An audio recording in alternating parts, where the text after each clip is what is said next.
All right, good evening. My name is Barbara Stewart, and I have the pleasure of serving as the Vice Chancellor for Diversity and Inclusion at the University of Wisconsin-La Crosse. I use she, her pronouns. On behalf of the University of Wisconsin-La Crosse, Viterbo University, and Western, we would like to welcome you to the third installment of Voices of Uprising. And in addition, this is the third panel discussion regarding Afghan refugees at Fort McCoy.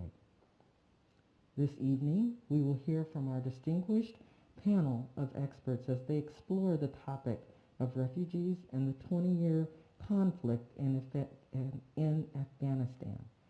We will hear from our panelists, and then we'll open for questions.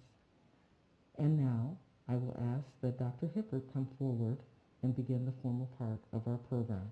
Thank you all for being here.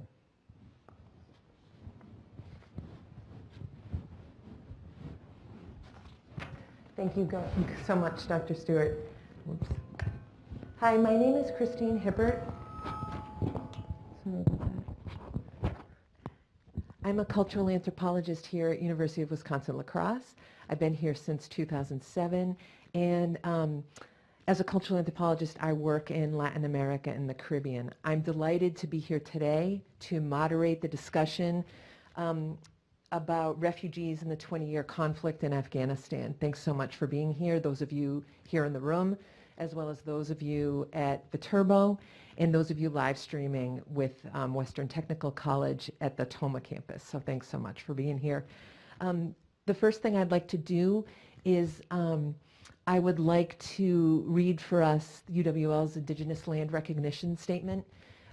We would like to recognize that the University of Wisconsin-La Crosse occupies the land of the Ho-Chunk people. Please take a moment to celebrate and honor this ancestral Ho-Chunk land and the sacred lands of all Indigenous peoples.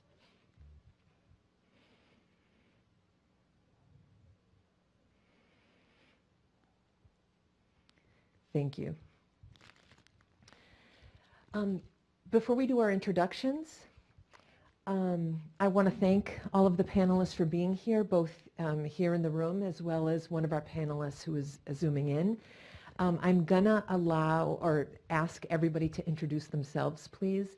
And so we'll start with our expert who's zooming in, and then we'll go down the row. I just wanted to say that we have a list of questions prepared. Some people have asked to sort of field some of these questions, so I might be looking to some of us to field some of the questions, and then others can chime in. I was going to put a time limit on it, but I think unless we're running out of time toward the end, I think if everybody could just, say what they need to say, and if we could just remember to have respectful dialogue today about a really important contemporary global issue. It's a global issue, but it's also a local issue, so I just want to make sure that everybody remembers that as we talk about what's going on. So, Dr. Khan, Mahruq Khan, could you please introduce yourself to everybody? Thank you. Hi everyone, I'm Mahruq Khan. I use she, her pronouns. I am an associate professor in the Department of Race, Gender, and Sexuality Studies at UW-La Crosse. I have been teaching on globalization, gender, and human rights since I've been at UWL since 2009. And before I got to UWL, I spent some time volunteering in Chicago with the Marjorie Kovler Center for the Treatment of Survivors of Torture. Thank you. Go ahead. You want to start? Please. Hello. Oh. Hello, everyone. Thank you for being here, particularly our students. My name is Omar Granados. I'm an associate professor of Spanish in the Department of Global Cultures and Languages here at UWL. I am a researcher of memory and migration, and most of my recent work has been on the Cuban refugee community at Fort McCoy in 1980. So a lot of the work that I've done recently in the past 4 or 5 years has been advocating for the rights of that community who is still in La Crosse, mostly researching their cultural history and educating both members of that community and the rest of the La Crosse community about better ways of engaging in terms of racial conversation and social justice for that group. There's also a lot of the work that I do that it relates to the cultural history and the cultural artifacts produced by refugees and migrants in different circumstances and cultural context. So I'm very glad to be here and contribute what I can to the conversation. Thank you.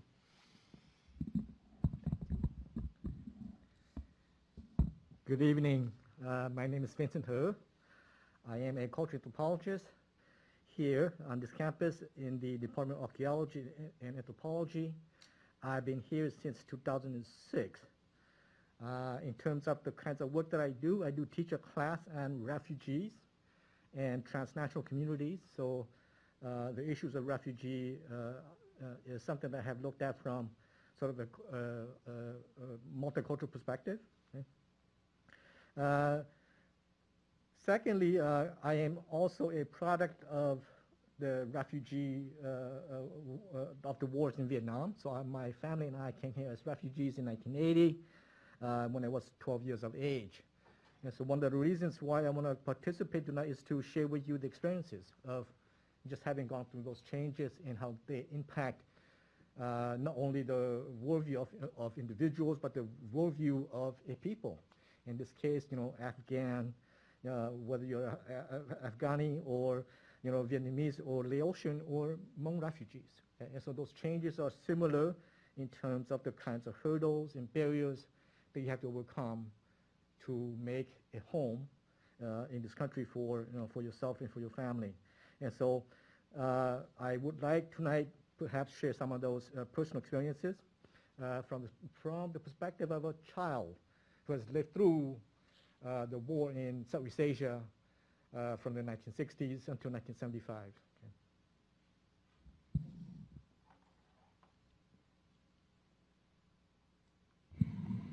Okay. Good evening, and thanks the University of La Crosse, Wisconsin. I am Rahim Gul Sarwan. I am a journalist. I have been worked in Afghanistan as a journalist for more than 20 years. And I covered a lot of social, political, economical stories in Afghanistan. And I worked with Voice of America. We had a 1-hour TV show, mainly political issues we had. So I was a senior journalist for Voice of America in Afghanistan. I conducted multiple VIP interviews. I interview Afghan presidents. I interviewed former Afghan president, current. I interviewed all U.S. ambassadors in Afghanistan, top U.S. and NATO commanders, and I traveled with them to most part of the Afghanistan. I covered conflict. I covered the catastrophe that exists, and being as a journalist, it was a tough job, but we continue to work and to secure our press freedom in the country. And my generation was looking for a new Afghanistan, and I had a key role in Afghanistan. Also, I was a project manager for anti-narcotic reporting project for Voice of America, which is funded by State Department, INL, and we covered the addictions in Afghanistan. I produced 2 main 30 minutes documentaries. The first documentary was Addiction in Afghanistan. We had 3.5 million addicts in Afghanistan, and we covered these stories, the human touch stories there. And as well, we focus on the problems of addiction in Afghanistan. So that was my working experience in work history in Afghanistan. Since August 23rd, I left Afghanistan, and I came to Wisconsin on 1st September, so I'm in Fort McCoy.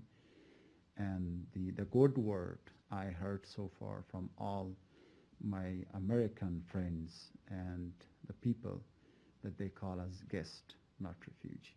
So I'm really, really thankful the way I'm in Fort McCoy, the way that Army, State Department, DHS, all interagencies people in Fort McCoy, they serve and they provided all these things. We never thought that we are in another country. Like we think like we are our home country, and the people of home country, they are treating you.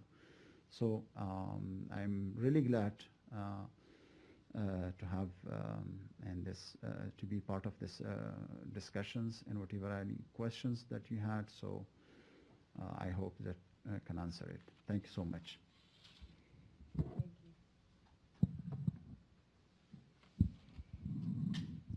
Good evening and hello everyone. My name is Javed Hamim Kakar. I'm also an Afghan journalist working for an Afghan news agency as a senior editor.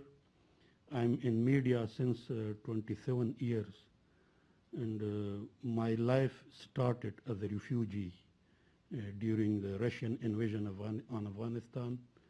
I got refugee in Pakistan, and I was there for 25 years. And in 2004, after Taliban collapsed in Afghanistan, I returned back to Kabul, and I start work with my news agency. And we both together, we were evacuated by U.S. Army from Afghanistan. And after a long journey, I think it takes a week and 5 flights, we arrived here in Wisconsin.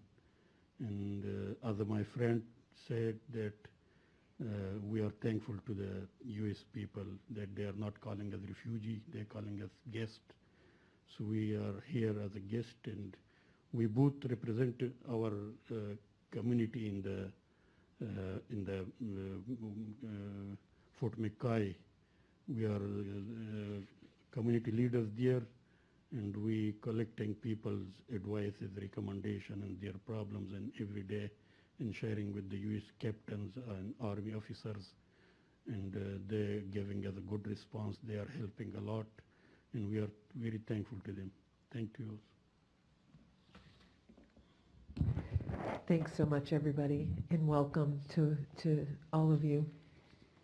I'd like to ask a historical and, oh, thank you, a historical and general question to get our conversation started. And I'm posing this to anybody who wants to respond, particularly Rahim and Javed. How does the 20-year conflict influence our current situation with Afghan guests or refugees here?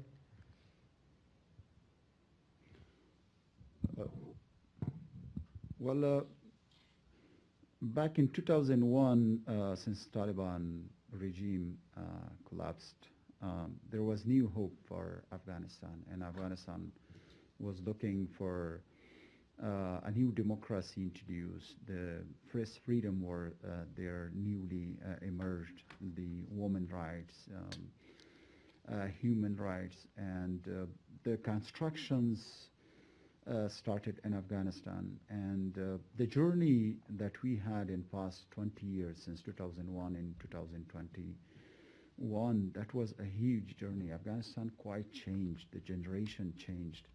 We had a new generation in Afghanistan. The conflict was there, fighting was there, suicide attacks was there, and we were reporting. But in the meantime, if you compare Afghanistan in 2021, back in 2001, so it was a huge progress we had, and we made Afghanistan. And it was all because of the United States presence in Afghanistan and the international community support that they give to Afghan people. Democracy was there. We experienced four-time presidential election. In Afghanistan history, we never had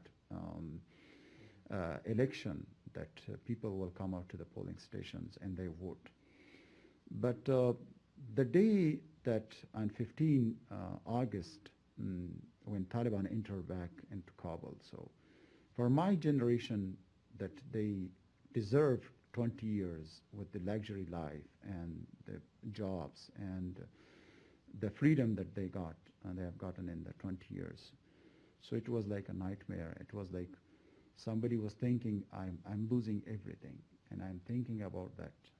We are not keeping with the same momentum, and the country is going backward. The conflict definitely had a huge impact. Those people that they been evacuated, and they are right now in the United States, most of those people that they represent my generation, the generation that they raise, they work hard in 20 years. And now they are here, and I believe that they will still have an active voice, and they will still raise their voices, and if anything they see back in Afghanistan. Thank you. Does anybody have something they want to add? Okay. The next question I'd like to ask is, does anybody want to take this question? What are the similarities between the Afghan refugee situation with past and ongoing refugee situations in the U.S.? So asking for maybe some comparative perspective on what has happened in the past and maybe finding similarities and differences to what's happening now. I can talk a little bit about that because, you know, as someone who has lived through the sort of the fallout after the U.S. withdrawal from Southeast Asia, and as a child,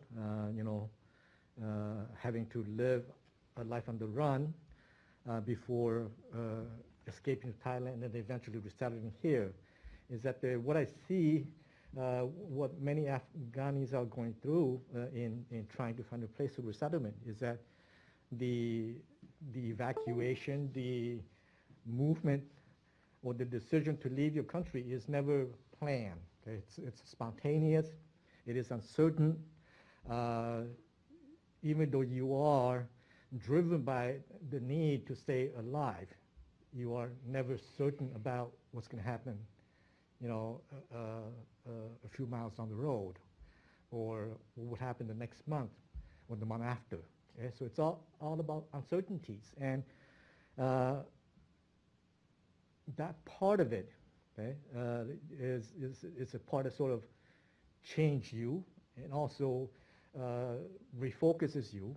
It changes you in that you need to have a sense of you have to have a strong motivation, determination to keep moving, and that part of it will be the drive. And at the end, you know, if you are able to make it to safety, then there's a sense of relief that you have finally reached a better place.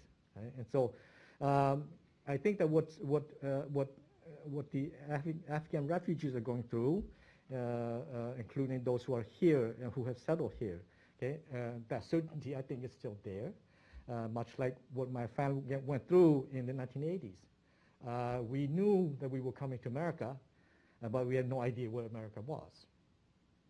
Not on the map, not the direction of travel. So there's a destination, but that destination is never clear to us until we got here. Okay? And so my family arrived here in 1980, you know, in January of 1980, in the middle of a blizzard. Okay? We were stranded in San Francisco because of that. Okay? And so these are changes that again, you don't know exactly where you're going, but we're just hoping that you're going to someplace better. And so the struggles that I see among refugees is just that same emotional toll, the risk, the willingness to plunge into the unknown. And many of these decisions are indeed decisions to plunge into the unknown. Even today, when I ask my parents, why did you decide to come? The answer is always, we don't know. We're just looking for something better. And people tell us that life in America is better. And so they were driven by that, the need to stay alive, and the need to find a better place where you can raise your own family. Thanks. Mahruq, I'd like to bring you in. Do you have something to add in the work that you've done? With regard to what specifically? This question is, can you talk a little bit about the similarities between some of the involvement that you've done and some of the, the work that you've done in what's going on with Afghanistan right now, or Afghan refugees here? Yeah, I mean, I think, a lot of it is looking at the specific political context with regard to the refugee population at hand. So, what is the current discourse in the mainstream media about this particular group? We know that as a whole, Afghan refugees who have, special immigrant visa status, who have assisted the U.S. military, generally are received a lot better in the U.S. Than, refugees who might be coming because, they're at risk for other reasons, that they didn't necessarily assist the U.S. military. So, just in terms of Americans' attitudes towards immigrants coming in, a lot of it can be contingent on, are these people who have assisted and aided us, or are these people perhaps, fleeing for other reasons, whether it's political affiliation or wanting to seek a better life. So, there have been recent polls done on, what is considered an okay reason to be here as a refugee. And by and large, there is a greater reception for those who have played a direct role with the U.S. military. So I think, kind of stepping back and looking at, what were some of the pretexts provided for going to war to begin with, and whether you're thinking about just the role of women, how that was also used as a smoke screen for U.S. military intervention, regardless of the fact that none of the 9/11 hijackers were from Afghanistan. But really kind of thinking about the picture that was framed in the U.S. media and by political leaders with regard to, why is it important for us to go to war? Who are we trying to liberate? Of course, that doesn't mean that, women's political participation in Afghanistan wasn't elevated in the past 20 years. But I think it's also really important to think about, to what extent are the local indigenous women's groups there having their voices in some sense drowned out by what's perceived as, the U.S. role in promoting women's rights in Afghanistan. So how a conflict is framed,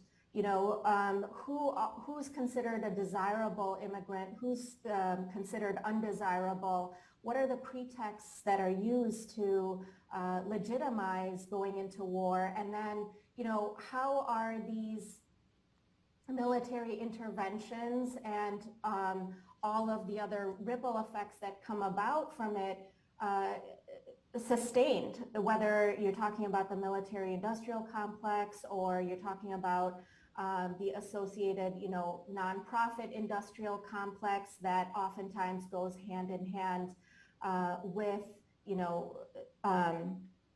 the perpetuation of war. the way refugees are then received has a lot to do with all of these kind of forces working hand in hand, especially with regard to the reception that people get upon arrival. Thanks. Do you want to take this? Yeah.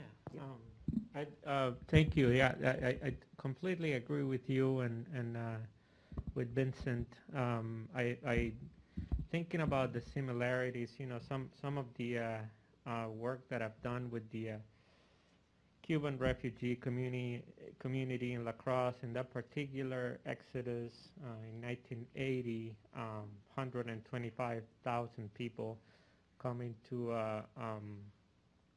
the coasts of Florida with, you know, it's a massive boat lift where you have the Cuban American community involved.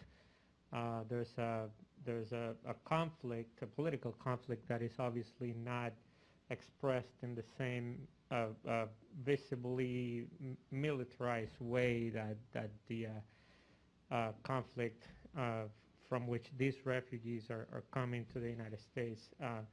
But it's a clear expression of the Cold War scenarios that are in play in the middle of 1980. Something that has become clear as I read more and more about the way in which that particular group was brought into the United States really resonates with what Mahruq was just explaining, the way in which who that profile, what is the profile of that refugee, and I'd like to add, in the case of the Cuban population, the issue of race, how that is played out, the issue of social class, who are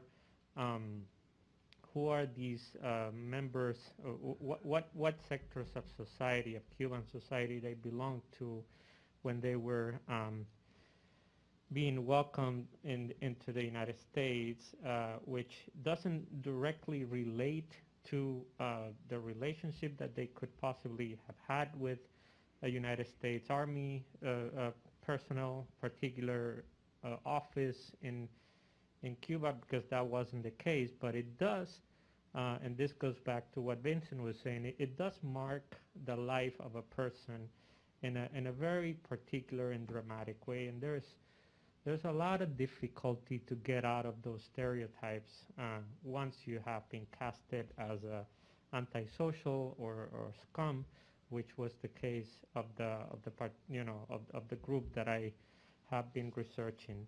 And the other point, what has become clear is that is precisely the moment in which immigration detention in the United States becomes militarized, becomes a way of deterring people from migrating to the United States by selecting intentionally geographically isolated locations. There is no reason why you should put 14,000 Cubans in the middle of Wisconsin in the winter when there's 2 million immigrant Cuban Americans living in the south of Florida. Particularly when there were camps opened in Florida where half of that exodus was also Haitian migrants who were coming at the same time from Haiti. So the United States government chooses to send the Cubans to Wisconsin, Arkansas, and Pennsylvania, and leaves the Haitian population in Florida. That is a completely intentional way of separating, of racializing, and then you have a militarized framework. You know, you're presenting these individuals to the media and to the public as people that need to be contained in a military base, watched by the army, surrounded by a barbed wire fence. The future, the social future of those individuals already doesn't look too bright. So And I really don't know much, and I'd like to hear much more about the current scenario and the circumstances that for McCoy with this new group of migrants, because and obviously with the Hmong population as well, because the way what Mahruq was saying was very on point. The way in which we're framing these arrivals, that are continuous, through the history of the United States and permeated by an armed presence and a military base, are also, translated into the way in which we police the Mexican border, for example, and the way in which we put children in military bases and similar facilities that are, completely militarized. So to me, that's a really clear connection. Yeah. Well, thank you for those points. And so let me also address in terms of the Hmong American experience.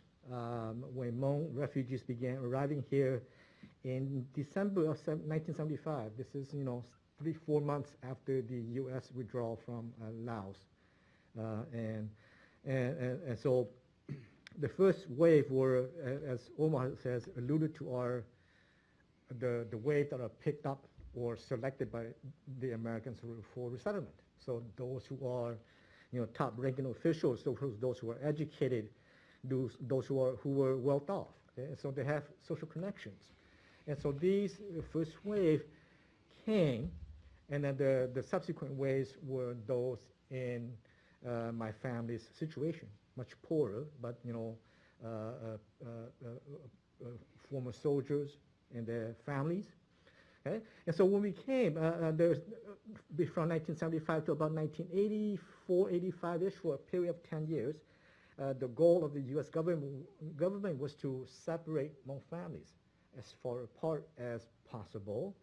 And the hope is that if you keep them far apart, then they will quickly adapt, they will quickly become immersed in the community, and then you would never hear of them again, right? So this is a way to quickly assimilate people. But the policy didn't turn out the way that the U.S. government imagined. It wasn't until the 1980s, 1980-45, when people started that secondary migration to local families.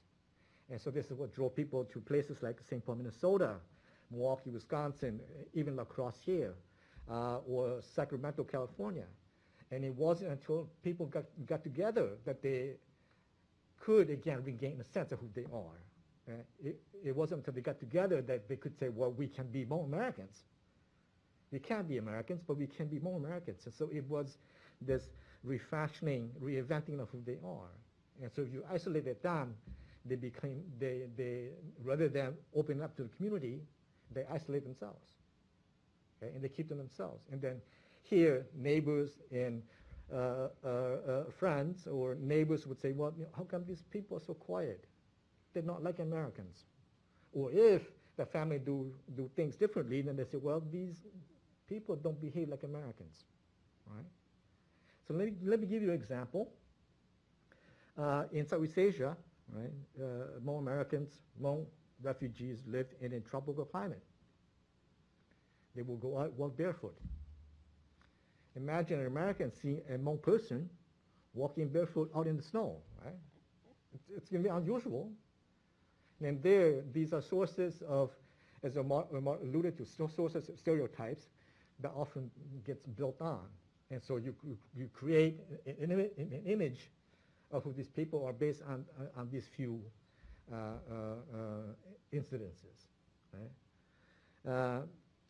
So again, the policies, the intentional policies, in terms of splitting up people, isolating them with the hope that they will make something out of that situation, but that's often hard to predict and to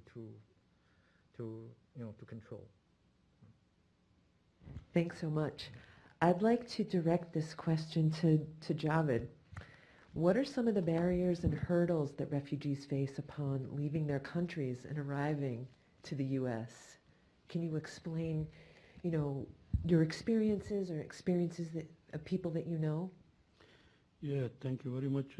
After the tragedy of 15 August, thousands of Afghans, they went to the Kabul airport on daily basis, and there were 3 or 4 gates, and on every gate there were thousands of Afghans. They were working for Americans or working for U.S. military and other Afghan special units. And it was hard to enter to the airport because surrounded by Taliban, the airport gates, and they were not allowing easily to enter. But thanks to the U.S. Army, we both were invited to a nearby military base outside the Kabul airport, and with our families, we were entered to the Kabul airport by a helicopter. And it was night, dark night, and when we arrived to the airport, so there was some paperwork, and then we were taken by another big military airplane to the Qatar. So some people, they were spending nights in the front of Kabul airport, 2 nights, 3 nights, but they could not succeed to enter to the airport. Some of them, they had proper documents. Some of them were SIVs, and some of them had passports and visas, but they still left in Kabul. They could not succeed to enter to the airport. So there are a lot of hurdles and barriers that people could not enter to the airport. If you want to. Yes, Rahim. Can you take that too? Well, I heard the conversation with distinguished panelists. I know there are more maybe concerns, some issues, some political issues, but if you think of somebody that who is living in a country, in its homeland, and you're born there, and you raise, you have friends, families, relatives, and you suddenly have been told, or you have suddenly see the situation that's not in your favor, and you decide to leave, what will be the feelings? Definitely the feelings will be, you are losing everything, your entire life. I have been to many European countries during my journalistic career, but I didn't look for asylum, I didn't look for to be a refugee in that countries, live there, or do not go back, because my aim was that under the Republic administration I can continue my work. I can continue, I will be as a journalist. I had many chances to go many other countries with my family to be as a refugee and set there my life. But I didn't choose because I want to work for my country. But think, if something's happen within 10 days and you become, of course, it takes time that you can adjust with the new society, and new culture. Maybe there will be some culture issues, culture shocks, culture. Definitely every human goes to another society. But Afghans are very smart in adjusting and adapting to the new societies. The question still raised about the who they are. If you come to Fort McCoy and investigate every Afghan there, and you will look their history, they work for the United States in Afghanistan.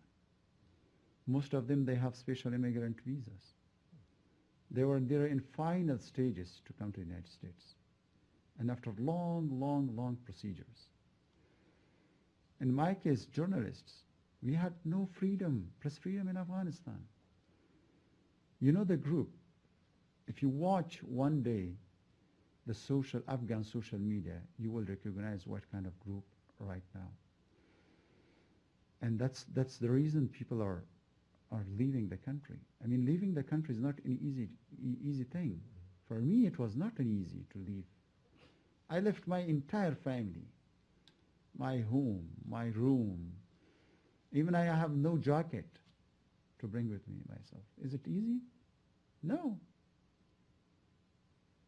But I left with a hope, and the hope, I know the United States, the history, the American people. I work with many American colleagues. How the greatest people are they? And that's why we choose to come here and have a better life. Not for me only, it's not the case for me. I'm in Fort McCoy. All those soldiers that they work shoulder by shoulder, fight against the terrorist groups in Afghanistan. They're right now in Fort McCoy. If you see, there are many special units that they had worked with the American forces. Right now they are in Fort McCoy. And if you go to Afghanistan right now and see those people in Afghanistan, what they will tell you? They will tell you that the skillful, talented, educated people left Afghanistan and they went abroad. Because there is no space in my country for these people. The generation, the people that they work, they had master degree, PhD. I see many commanders right now in Fort McCoy. They were key commanders, special units. They had tough operations. If you listen to their stories, they had toughest operations conducted there. I see every day from each Afghan refugee in Fort McCoy. What happened? My brother, my cousin, somebody else right now in risk in Afghanistan, disappear for a few days. So, I mean, it is tough decision, but we will slowly, and we will adapt to the American society, and you will see a good people in the United States. Can you say a little bit more about what life is like day to day in Fort McCoy? I mean, that's a lot of people, and a lot of people who, don't know each other before they get here, and what has that everyday life been like? Well, if I could describe the daily life in Fort McCoy, you would imagine like we are not in installation, like we are not in a refugee camp, or we are like not in a place. 13,000 people are living there. It's a huge fort. We have a better life there. Army are serving. We have a clinic. We have school. People they are provided by the clothes, by the jackets, by the winter. There are town halls briefing them by the norms in the United States, the culture issues, briefing. The foods are the best. Okay, definitely there are, if somebody is coming with a different cuisine, different food, and your experience new, so in the first there will be a culture shock or something. But they are foods they are providing every day, all the times. I mean, the military, 11 o'clock if you go out and the militaries are there looking around, and they see and work for the Afghan refugees. I mean, things are much better. We done all our process there. Now we are waiting for the resettlement process to be end. And of course, we know that it will take time, and many people left the Fort McCoy, and they resettled in the societies. And we have enough space for people that they can go and exercise, and they can practice their volleyballs, tournaments. I did see people are playing football, and bringing people from Afghanistan in such an environment, and you will think that, oh, these people have some psychological issues, but then you will see there are more places, they are not thinking that they are a new area. And families are just very quickly to each other, and in my point of view, I'm representing 1,900 blocks, which we have 1,100, and I'm the community leader there. And people coming, if they have complaint, if they have issue, if they have suggestions, anything. You wouldn't believe in past 2-3 weeks, there is no questions. The CP kept on coming, hey, if you have more questions, and people have no questions. It means things are really good going on. I want to put something.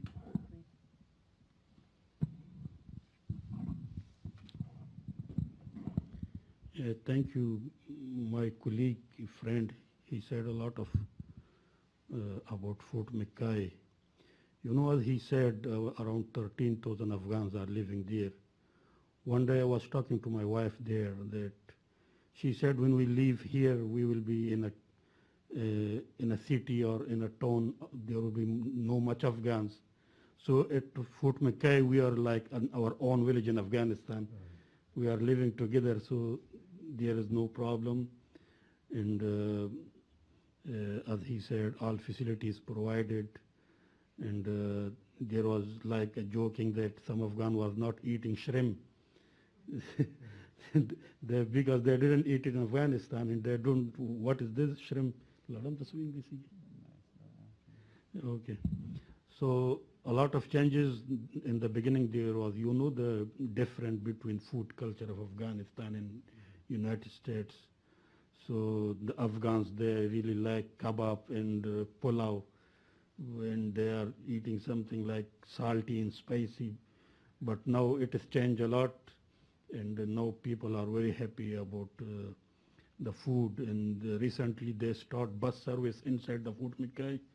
So if people going to the blocks, others, or to any community centers, or visiting their friends far away in the other blocks, so they are using shuttle buses. It is a good improvement, and people are really happy. But still there are some concerns that people are in a hurry to leave the camp because the winter is coming. And you know, the barracks are like half of this hall. And because of religious and cultural issues of Afghans, we had walls from blankets. We made a wall for every family. But wall could not stop the noise in the short. I have 10 member of family. In my neighbor, there are 11 member of family, and 5 of them are under 10 of age. So they are crying, they are shouting, their family issues, beating the elders, beating the children. So a lot of concerns still inside the blocks. So we hope that as United States made the history by evacuating more than 120,000 people, we are really hope that they speed up the process to resettle, for process of the resettlement, that we go out. You know, we are not in a hurry because every facility provided, but 2 concerns, the major concerns. Our families back in Afghanistan, one concern, their life is in danger, and another concern of hunger. They are in hunger. No salary provided since August. The teacher is not getting salaries. The government employees not getting salaries, and there is no money, no food for them.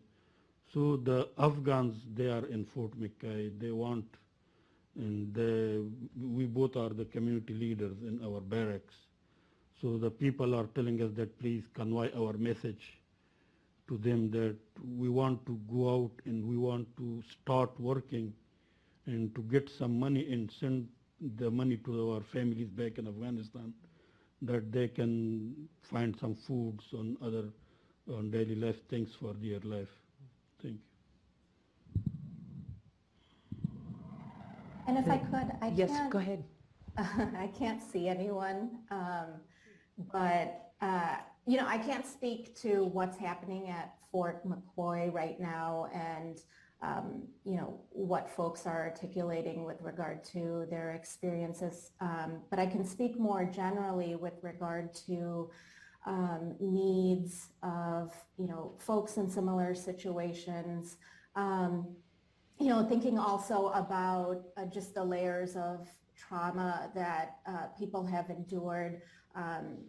Obviously, you know, many people have lost family members in war, and even if that's not the case, you know, just the sheer act of being stripped away from your relatives, your home, your community, and just the need for responsive, culturally responsive therapy and counseling that really understands some of the cultural norms in Afghanistan with regard to the importance of, the family, the extended family, and how, some of our own sort of cultural biases that show up in, therapeutic services with regard to, emphasis on the self and a discussion of self-care. Oftentimes that doesn't necessarily translate across contexts where, there is a lot of emphasis on communal living and the collective. So, really thinking about like just the layers that people are experiencing, but also even if they do receive therapy or counseling, what are the biases of the providers who are providing those services? Thinking more about biases, obviously, resettlement agencies are playing a critical role in ultimately finding housing for people, but they're also in negotiations with landlords who have to sort of overcome their own biases with regard to particular populations, and so thinking about just sort of the cultural and political work to shift attitudes towards like, who's willing to rent a place to people of particular backgrounds, and also thinking of like the need for, families to support and to host and sponsor folks until, they're in a position where they can live on their own. So really sort of like educating the broader public about the importance of, serving as a sponsor to families. Obviously, there's going to be, all kinds of cultural adjustments with regard to food and routines and even norms around, etiquette and things like that. But, I think it plays such an important role in the larger experience. And then thinking about, how so many people who are coming here don't necessarily have, their educational credentials or their training formally recognized by U.S. institutions, right? And so even though refugees are known to be excellent economic contributors to their, local communities and tax bases, oftentimes, they're shifting roles, professional roles, becoming entrepreneurs, and that's not necessarily a bad thing, but, for folks who, might have been employed as a physician in their country of origin, that may not necessarily work, and they might not have their credentials formally recognized. And so how does that then lead to, their experience of life here and just sort of feeling like, they're not able to kind of live up to their potential. And, going back to just the broader kind of social, cultural reception that I was talking about earlier, there's still so much misinformation out there about, what is the vetting process? Is there a vetting process? Are there, quote unquote, criminals coming into the country who, are a threat to their community? So just the amount of like unlearning people need to do, as well as the very sort of proactive work that the media can play with regard to just, exposing all the layers of vetting and research that goes into people's experiences before they're able to come here. And beyond that, helping folks connect with, where are other Afghani immigrants in the U.S., helping people find community, that the goal isn't to assimilate to, white American culture, but to enable folks to recreate home as best as they can and reproduce, cultures and traditions that are important to them. And oftentimes that comes within the context of finding folks that you can connect with, whether it's culturally or finding a Muslim community, being able to access, spices and grocery items that enable people to cook and ultimately prepare foods and feelings that are more associated with home. Great. Thank you so much. This has been fabulous, and it kind of leads me into this next question. And I know that each one of the panelists can take this question in different kinds of ways. So I want to talk about support for refugees. And some of you are coming at this question more broadly, like Mahruq just did. Some of you are coming at this question from experiences in the past, and some of you are living through it right now.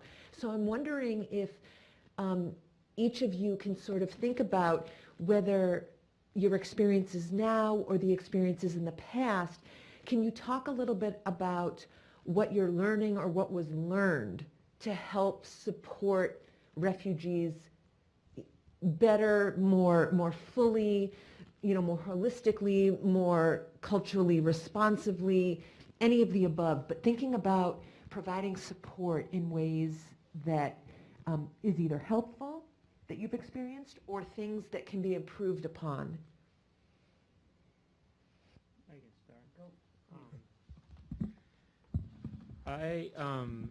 start. Apart from the work that I've done with the cultural history of this community, I'm an immigrant myself. I've been in the United States for what is it? Public math, not my strongest. 16 years, 17 years will be this year, and I came as a young adult man with the same hopes and expectations and the same drive to leave a society where censorship and restrictions were also visible. I'm from Cuba as well. The best way, and I'm going to use some of the examples from the former Khoi, La Crosse Cuban community. The best way that as I have been researching and discovering what actually happened, the best way that in which we can help is just to listen to the stories.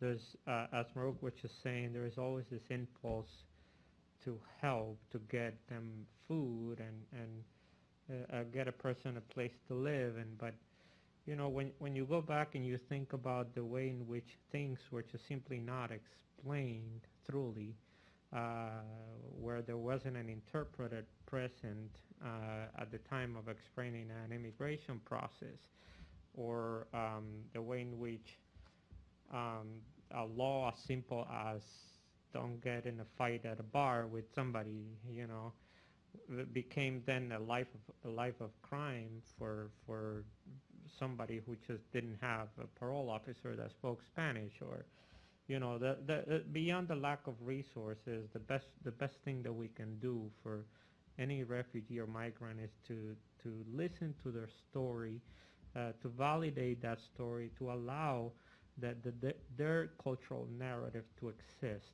because that is the only path to alleviate the trauma of migration and the trauma of separation and cultural displacement. Allowing that space, that cultural space for mourning. Recently, I've discovered about 300 photographs that of the time that the Cubans spent at Fort McCoy. It's just something that hasn't been published. Were taken by the army at the time, it's incredible how I've shown these photos to the people that have been living in La Crosse for 41 years, and they don't even remember those times, and they continue to recreate the story in a different way, and that is the trauma speaking of the you know, the confinement in Fort McCoy, the separation from Cuba. So what I think about all the time is it's not just about putting them in the process and speeding the process. It's also the action of accompanying this person, not just for the 3 months in which they're gonna join American society, but just becoming an ally in many ways, and just clearing the path and opening doors and explaining how things work for as much time as you have in your hands. I know that we're all very, you know, have convoluted our lives to a point where we can't manage them anymore. But in that regard, you know, just taking a step back and silencing your own voice to allow this other migrant voice to exist, in my opinion, is the best thing that we can do. Yeah, let me just add a few things to that, and what I'm going to say is going to be very much aligned with what Dr. Granados had just said. One of the best thing that we can do is to see the new arrivals, whether they're refugees or immigrants. We need to see them as Americans. We should not see them as refugees. We should not continue to refer to them as refugees. In the case of Hmong Americans, we have been here for 46 years. And many continue to refer to us as Hmong refugees or Hmong. I prefer the term Hmong Americans because I've basically grown up here. I have raised my own family here, and we are as American as any other family. We eat turkey for Thanksgiving, apple pie, pumpkin pie, and those are part of our new food culture, as we were talking about earlier. Okay? And so I remember coming here in 1980, and we have a sponsor who is a white American family. And, you know, they know that Southeast Asians eat a lot of rice. And in fact, we do. We eat rice for breakfast, lunch, and dinner. A meal without rice is not a meal. And so when we came, the sponsor brought a lot of Uncle Ben's. Okay? Lots of small boxes of Uncle Ben's. What she doesn't realize is that when we cook rice, we do steam it, and we prefer to cook it fresh. And so what she brought was put away in the closet until she one day discovered that all of her boxes are still there, right? And so she asked, why didn't you eat them? I said, well, it's not the kind that we eat. And so, again, I think my point is that, you know, we need to open up to see these newcomers as neighbors, as colleagues, as Americans, not as some sort of perpetual foreigner who doesn't quite fit into the American scenery, cultural scenery. And if you are able to do that, then I think that, you know, people will start to feel welcome, and they will start to develop a sense of belonging and also longing to this country. Okay? And that would help to stop the longing for the life that was overseas somewhere. In the case of Hmong Americans, I think there was a decade from 1980 to about 1990. People of my parents' generations have talked about going back. Right? And it wasn't until there's a shift in the community that people started seeing themselves as American, as part of the fabric of this nation, this country, that they began to feel that they can contribute, that they can push their kids to do the things that they haven't done. Okay? And so just, you know, be open to them as, you know, as any normal person that we would expect, neighbors, as Americans. Because just one more thing, because that's what's going to generate the access into American society. And, you know, Mahruq was describing earlier how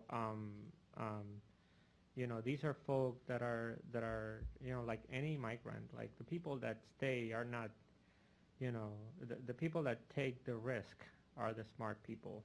the people that jump into the, the leap of faith and hope, and the people that want to rebuild their life are the people that know, that have the tools, and the people that are, prepared and trained and have the strength to do it.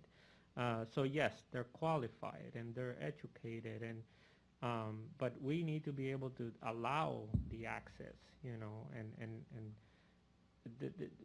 like Vincent was saying, treat them as equals, because that's what ultimately is going to allow that access, and the changes in policy, the ways in which we need to incorporate those voices, the migrant voices and refugee voices, into the way in which we're writing policies, social, political, and economic policies in our country, is the only way to create that access for them. Thank you so much. I welcome all these comments.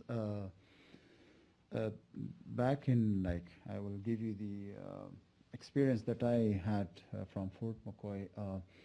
Right now, Afghans there, during these 2 months that we are there, everyone are thirst to know about the American society, culture, the norms exist, and even one of my colleagues, he told me Thursday is holiday, and we were just Googling, oh, what's this holiday? And we find out it's a Columbus Day. So that's why it's holiday. For the rest of the community, the rest of the Afghans in Fort McCoy, they are looking every day in my class. They were asking me how, if it happened, what should we do? And we are that experience, or the things that colleagues share with me. I share the same experience with them. Many Afghans here in Fort McCoy, they have connections with other Afghans that they resettled, or they are refugee in the United States from long ago. They have green holders or green card holders, or passports that they have, or U.S. citizens. They have been shared by the different rules, regulations, issues, and they are in communications, talking to each other, looking for new opportunities that how they can work in the United States. They're looking for the how to adjust, and these are quite amazing for me. I mean, they're still in Fort McCoy. I haven't been to the society yet. They didn't resettle yet, but they are looking and hearing from others. I have my friend in California. Every Saturday he called me and gave me briefing almost 1 hour or 2 hours on phone. You should do like that, and psychological issues that you have to be like that. You can adapt to the society by that ways. And he showed me many things. So this is kind of experience. We are thirst to know how the new life will, and it can be. I'm sure that everyone are looking for that, and they are right now familiarized. If you go back first week of September, when they new arrive, and right now you'll see their knowledge increased. There was town halls by the in Fort McCoy, and everyone asked in my neighborhood. I mean, everyone was in lines for the buses to go to the town halls. And the town halls, there were they're presenting the issues, how you can start your life in the United States, which rules are there, which cultures are there, and people were listening. And I was witnessing a lot of changes amongst the Afghans. So I see Afghans here, they are very quick learner, and they're learning soon things. When you say something to them, they are quickly learning. Of course, when they go to the society, the actual society, and they will soon adapt it.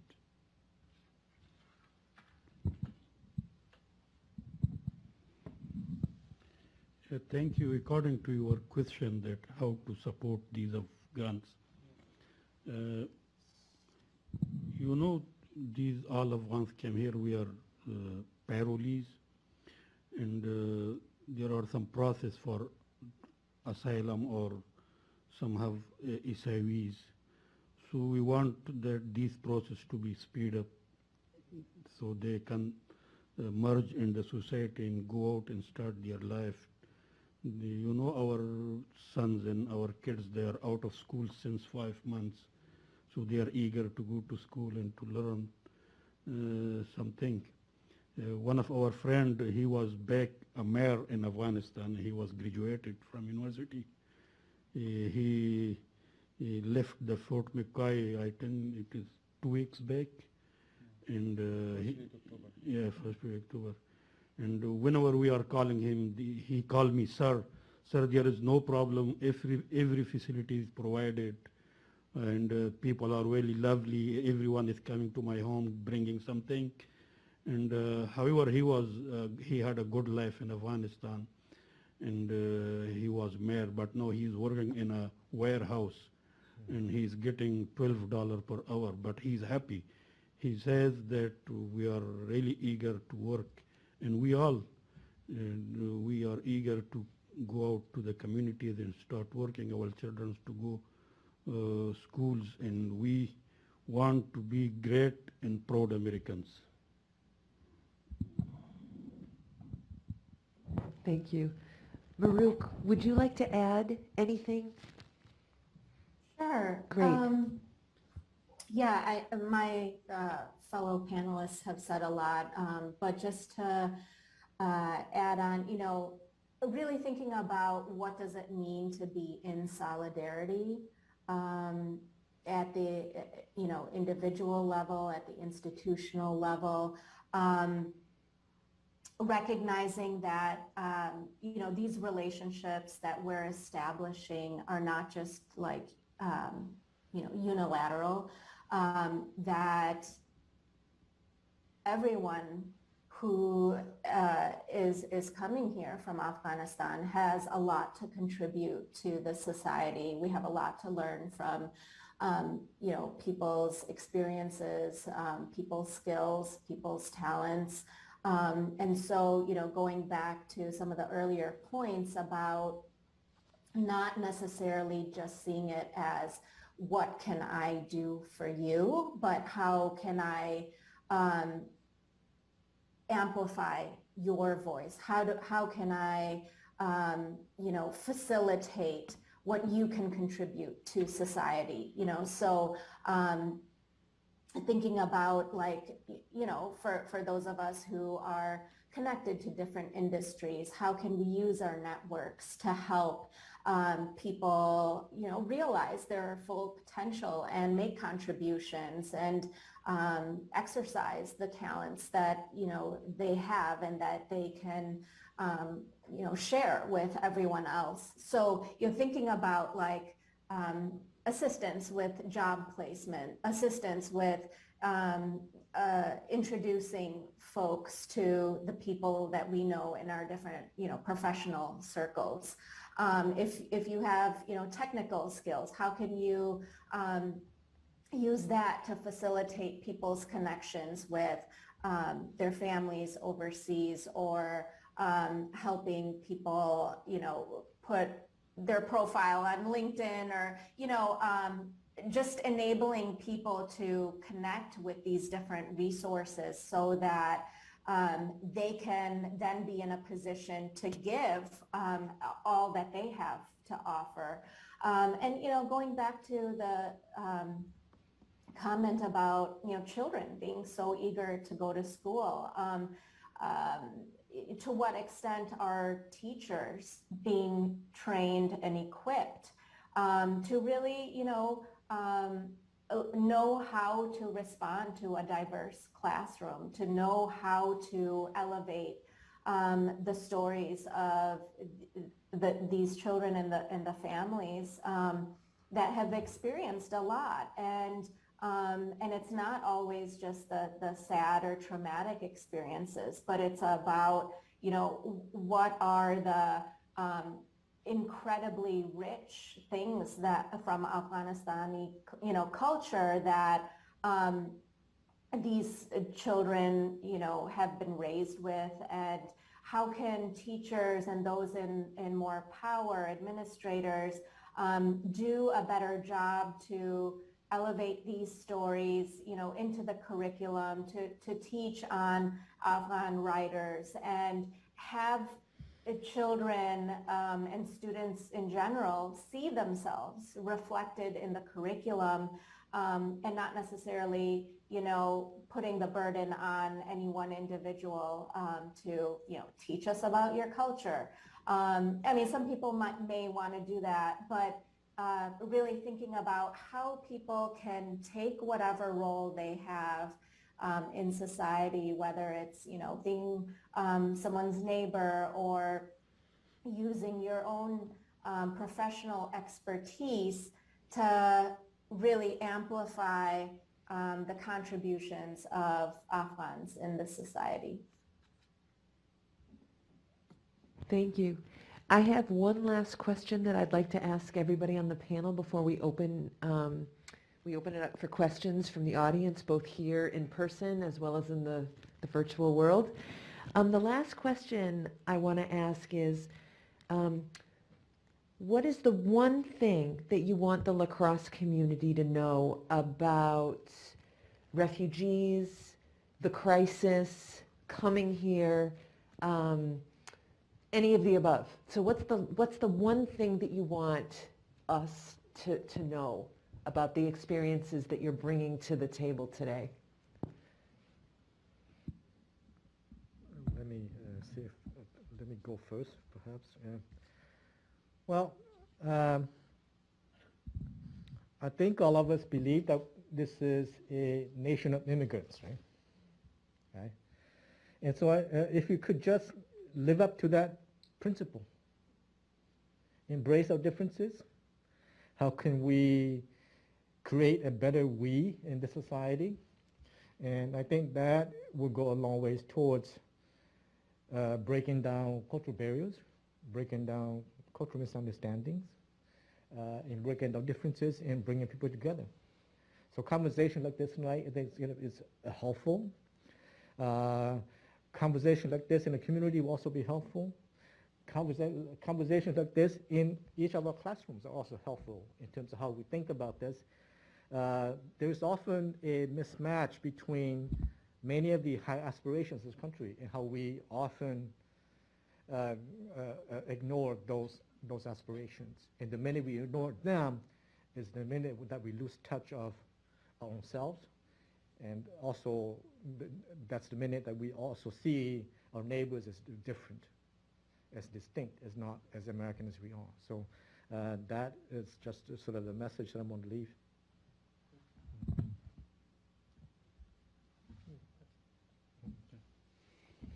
Well, when I was in Dallas Expo in Virginia, when we first arrived there, so they told me you are going to Fort McCoy, Wisconsin.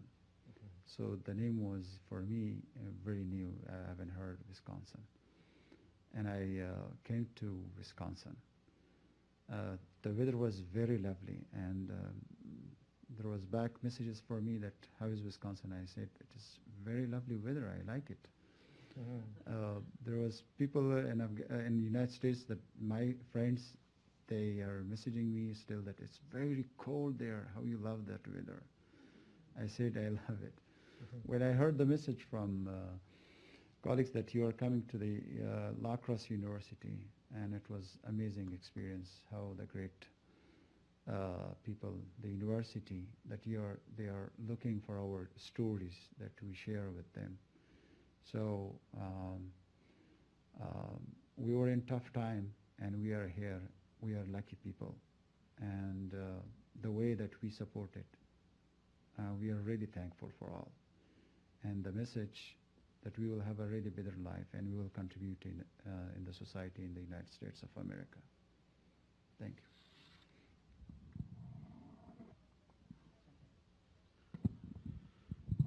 Yeah. I want to thank to the La Crosse University for inviting us here, and thank to our friend Colonel Tom for bringing us here. I want the people here to hug us and welcome us, and we will keep living, we will have a good life here with you together like one American people.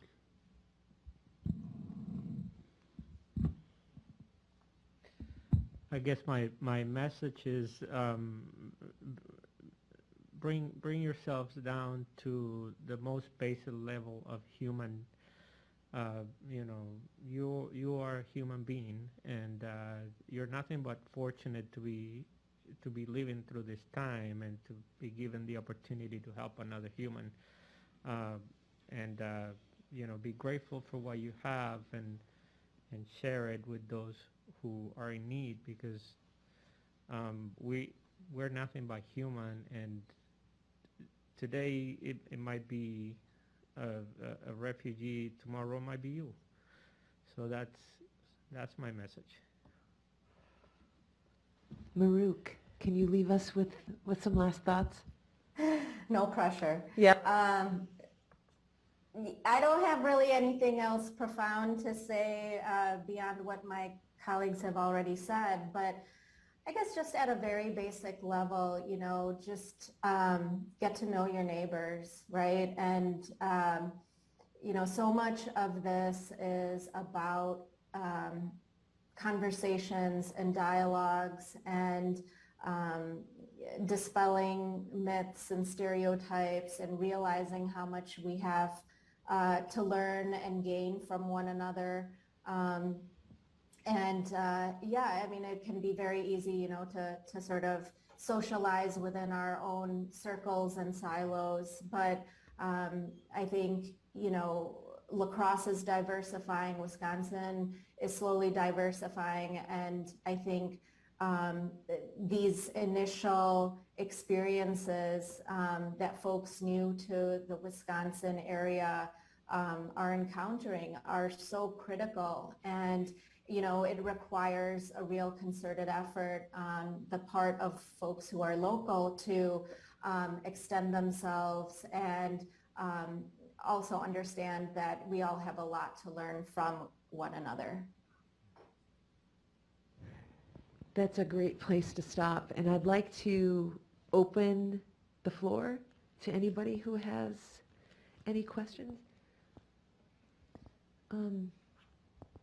Am I using this mic to go around? What do you think? Okay, I can do that.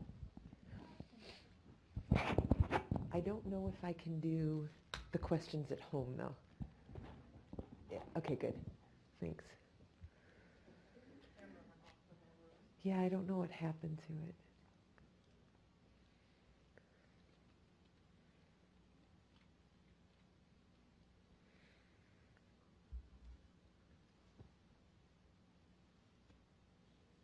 Anyone?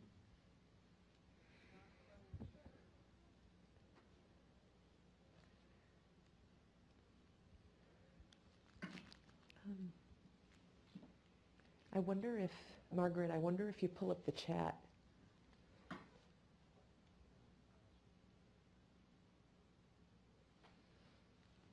No, that's just that. Oh.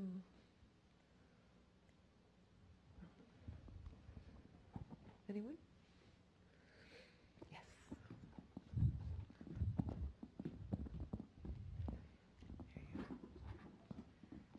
Thank you. Well, good evening. Thank you very much for sharing your stories, for making yourself vulnerable. My question relates to what currently is happening in Afghanistan in relation to children, to women, to men in famine, in the food scarcity. You mentioned the economic really decimation of the country and the need for remittances from many Afghani individuals here in the U.S. to their family members. There was a report last night on PBS by journalist Jane Ferguson in relation to the 14 million Afghanis who are experiencing that food scarcity and famine. And so my question for you is, in what ways can folks here in the U.S., here in the La Crosse community, support those individuals beyond just the economical and financial support?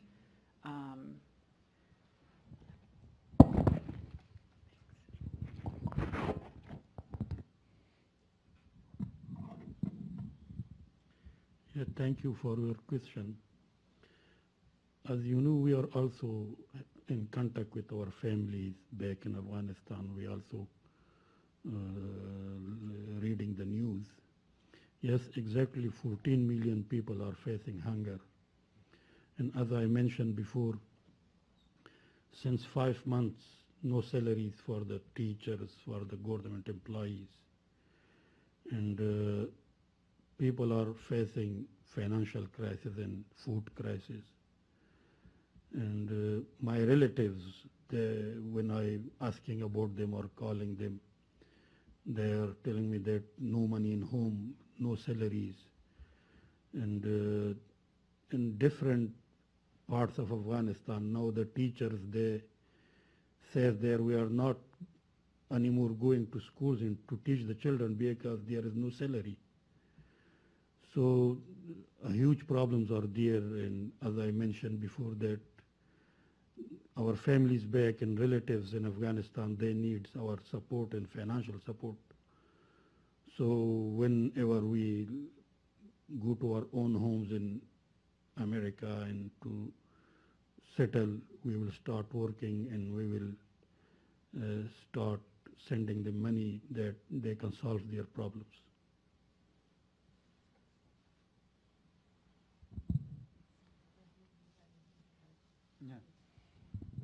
Well,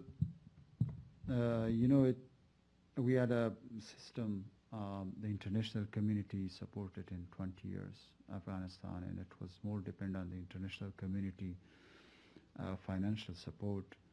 And what happened in Afghanistan, it's like just in 10 days right now, the WFP, which is the World Food Program Organization CEO, he was in Kabul this week, and he said that like 23 million Afghans facing the marching to starvation. It's a huge, and there are humanitarian assistance efforts going on right now, and there are different programs launched throughout the UN organizations in Afghanistan, and things will happen. But you know, the way that the international community supported in Afghanistan in back 20 years, like we will have no that kind of support. It's more, the support goes throughout the UN agencies. And people lost their jobs, people lost their sector that they were working, private sectors still not in raise, and people are really struggling. And you know, if you say about Afghanistan, it's a country of no prediction. You can't predict anything about the country, and we don't know what will happen next.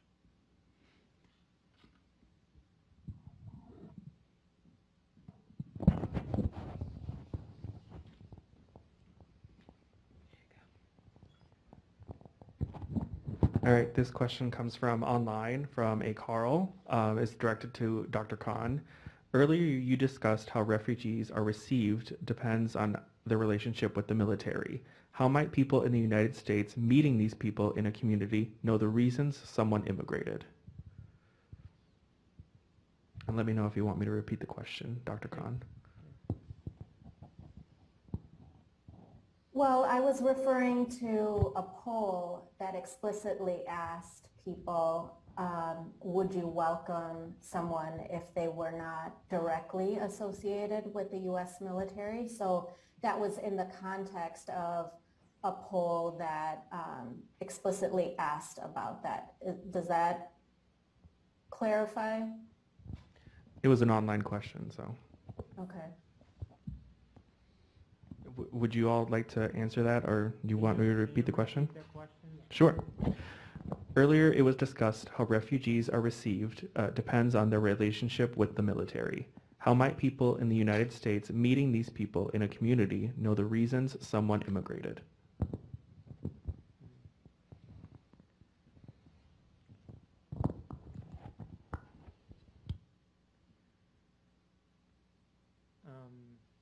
I can take a stab at this. And I'm gonna speak from my experience and the experience of others that are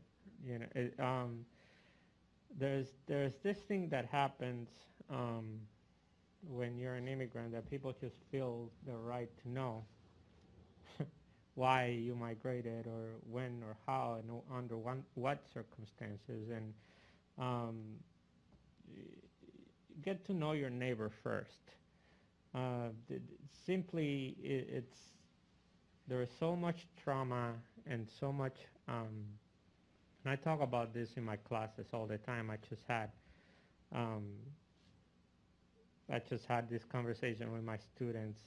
There is so much behind a personal story that because this is your country, and because this is the society in which you participate daily, doesn't give you the right to the personal life of a person, or the story of a traumatic event that someone might choose to share with you at a later date under a comfortable circumstance where the trust has been built. So I personally always advise that my students, which are students of language and global cultures and communication and cultural competency, which is a word that we're throwing around quite a bit these days, it'll come to you. It's not your right to ask. I mean, there is a general context in which you should understand that there is a traumatic experience of war, of loss, of cultural separation, and you should allow the time for that person to process and share whenever they're ready. I think this goes back to the initial point that Mahruq was making at the beginning of the panel. We're very conditioned by the way in which the media, portrays and separates and classifies and, puts people in boxes for the quick and easy understanding of an issue. And there's just no easy way to understand this. You have to put in the hours if you want to really contribute. And allowing that person the space to choose when and how they tell you their personal story or the details of the migration, to me is the first step.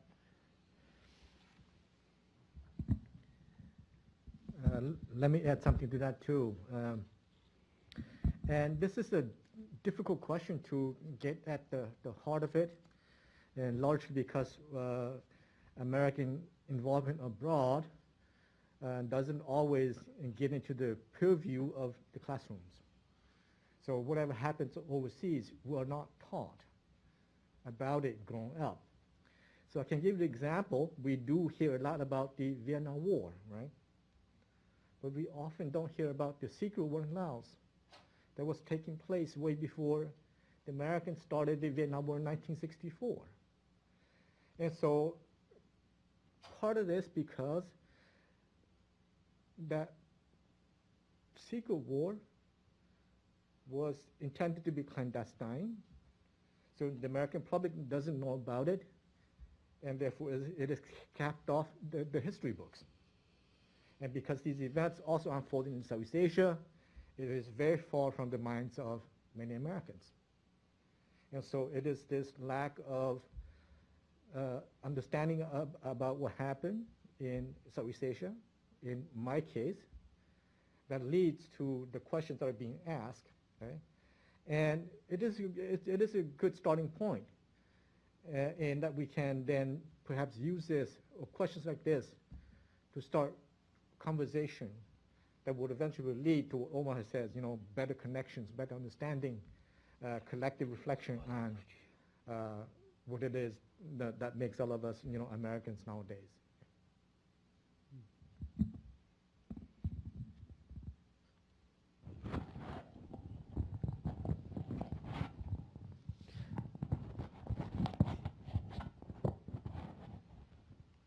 Another question?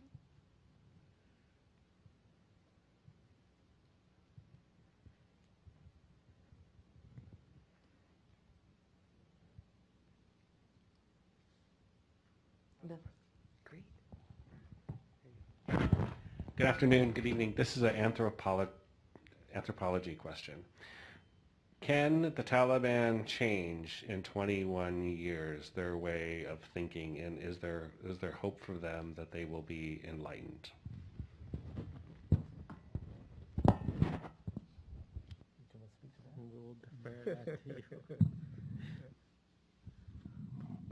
So the question refers to me, to us, or to you. I think after the 15th of August of tragedy, if you see, there is no major changes on Taliban attitudes. The girls still not going to universities. Just in few provinces they allowed girls to go to school to 6th class. And today I read a story that 70% of Afghan media are closed. And Taliban, today I was looking to a picture in Twitter.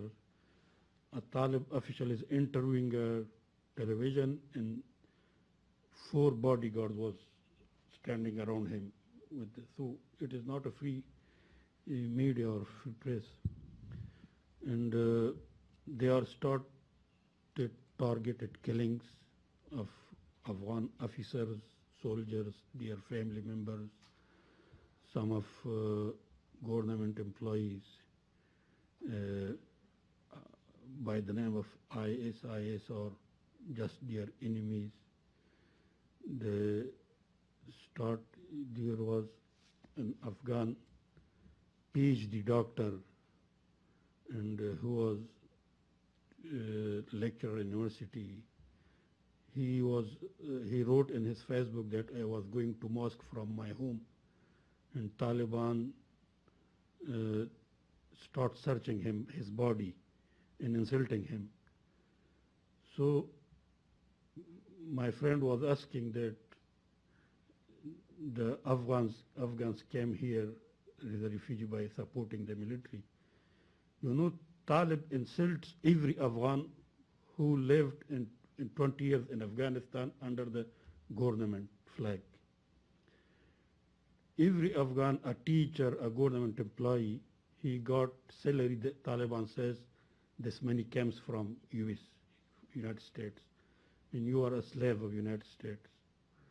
So there is no change, and people are hopeless, and the international community abandoned Afghanistan and Afghans as they abandoned in 90s. Let me try to tackle that from an anthropologist's perspective. I think that changes are always possible, but many of the changes that takes place in any community is often driven from within.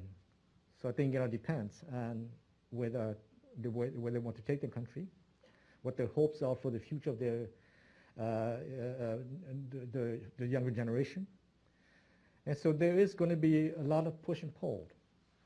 I can, for example, tell you about what has happened to more American refugees since the 1980s.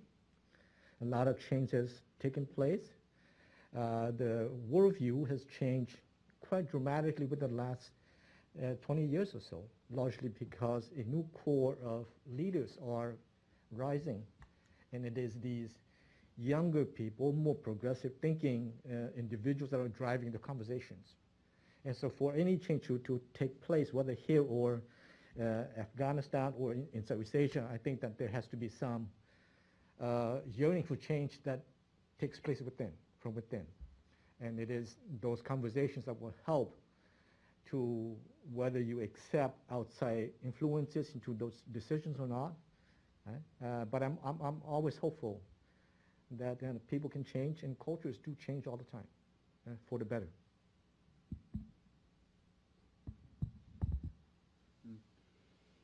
Well, about the change, I think the Afghanistan has changed.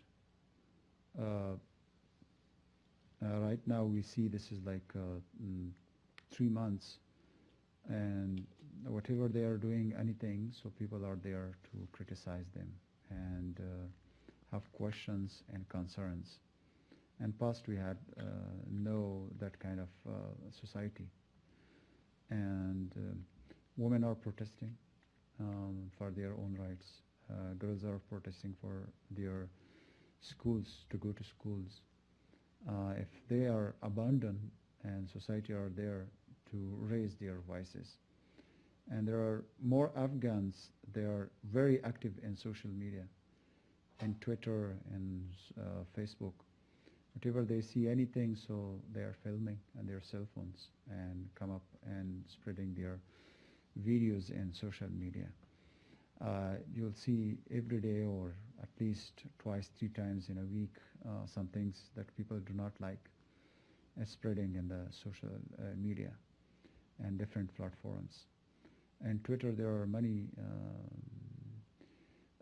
hashtags going on, and people are criticizing. I mean, the kind of democracy that people experience in past 20 years, they wanted to keep that and have voices and raise. If now there were a couple of things happened about the appointments that they appointed few people, and people raised their voices and issues. So we will see in next months that what's going to happen. But I'm looking that there are different views exist in terms of that.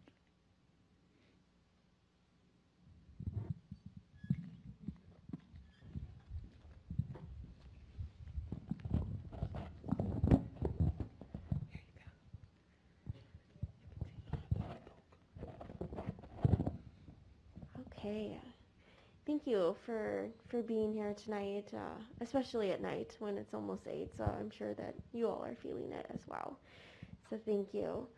You know, a lot of times we tell individuals to listen for different things that we can help with. And I know that we as a community have been told to donate different things, but tonight it sounds that you have a lot of concerns for your family back home and the different access and resources that they may have. You spoke upon some of the programs that may be coming to aid. Is there any way that our community can help with those programs or be able to provide any aid?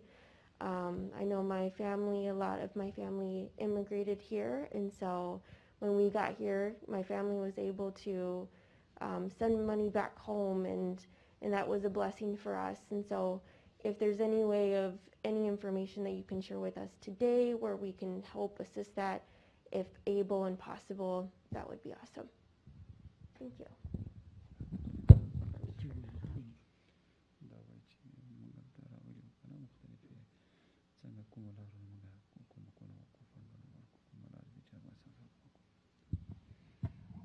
Yeah, thank you. A lot of people, they are bringing donations to the Fort McKay, and they are distributing to the people.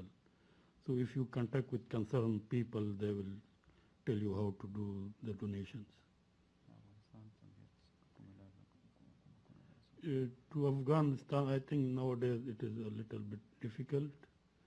But if you want to donate or help some people here in Fort McKay, so they can arrange somehow to send money back to the Afghan families.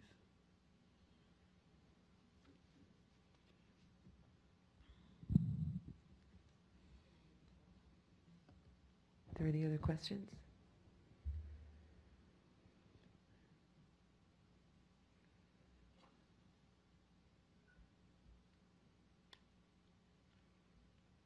Oh, thank you. Sorry. Hello. I was just wondering, because you were saying how you were hoping that relocations could speed up. How is that process go about? Who's in charge of that? I know you said your friend was relocated a couple weeks ago. So, like, who is it like list by like families, or how does that go about? Is the speeding up of it just like being able to find places over the U.S. based on like landlords who are like willing to rent out spaces, or I'm not sure how that process goes and how we could speed it up, if that makes sense. Well, I think we done all the process in Fort McCoy, so now we are waiting for the resettlement agencies to pick up cases. As far as we have been shared the information, all of our cases went to the resettlement agencies. Now we are waiting for that. The resettlement is need house to find a house for and in the community. They are thinking how to relocate these people properly into the society. So definitely it will take times, but things are going fast. In my neighborhood, last night we have been shared the information like 20% of our neighborhood, and our neighborhood it's like almost 1,100 or less than 1,100 people are living. So they are already they had a departure, and throughout IOM they have been to the societies and they have a better life. And the way that they are sharing, they are very happy. Because they are in houses in the community that they are looking the community very well and say that it's a good places for us. So I think it will definitely take full time. Afghans, they chose those states that there are some issues with the housing and some difficulties with that. But the process is right now, in recent 2-3 weeks, it's more speed up. But 13,000 people are in Fort McCoy, so definitely it's not like happening in 1 week or 2 weeks. Need time. But the thing is that if it happens soon, then it will be more welcome thing.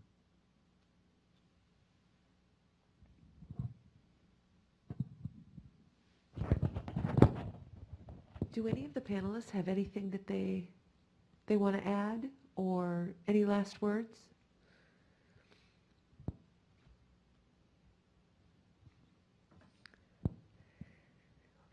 Well, I'd like you all to join me in thanking our panelists for being here tonight, from both near and far. Thank you so much for being here. And for those of you at home and in different communities, Viterbo and Toma, and all of you for being here tonight, thanks so much. And for all your questions, thanks.